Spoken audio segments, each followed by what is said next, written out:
एक पक्षी था जिसका एक पंख टूट गया था, जिस कारण पक्षी उड़ नहीं सकता था और यह हर समय बहुत दुखी रहता था। वह पूरा दिन एक पेड़ की डाली पर बैठा रहता था और दूसरे पक्षियों को उड़ते हुए देखता था। एक दिन एक बुद्धिमान बूढ़ा उल्लू पक्षी के पास आया। उल्लू ने कहा, तुम इतना उदास क्यों हो? पक्षी ने कहा, मेरा एक पंख टूट गया है और मैं उड़ नहीं सकता। मैं अन्य पक्षियों से अलग हूँ और मैं उड़ नहीं सकता। उल्लू ने कहा, आप अलग नहीं हैं, बस आपका एक पंख टूटा हुआ है, लेकिन आपके पास एक सुंदर दिल है, आप जीवित बचे हैं। पक्षी ने कहा, मैं जीवित बचे हुए जैसा महसूस नहीं कर रहा हूँ, मैं असफल महसूस कर रहा हूँ। उल्लू ने कहा, आप असफल नहीं हैं, आपको सिर्फ चुनौती दी गई है, लेकिन चुनौतियाँ हमें कमज़ोर नहीं मजबूत बनाती हैं।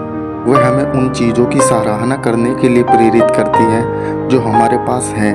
वह हमें उन चीज़ों के लिए प्रेरित करती हैं जो हम कर सकते हैं। चिड़िया ने कहा, मुझे नहीं पता कि ताकतवर कैसे बनते हैं। उल्लू ने कहा, तुम पहले से ही मजबूत हो, तुम यहाँ तक जीवित बचे हो, तुम एक टूटे हुए पंख के साथ जीवित बचे हो, तुम जितना सोचते हो उससे कहीं ज़्यादा मजबूत हो। पक्षी को उल्लू की बातें अच्छी लगी। पक्षी को एहसास हुआ कि उल्लू सही कह रहा है। पक्षी ताकतवर था, पक्षी यहाँ तक जीवित बचा था, पक्षी टूटे हुए पंख के साथ जीवित बच गया था। वह पक्षी फिर से उड़ने का फैसला किया। वह कई दिनों तक कोशिश करता रहा, कई बार गिरा, लेकिन फिर से कोशिश करने लगा।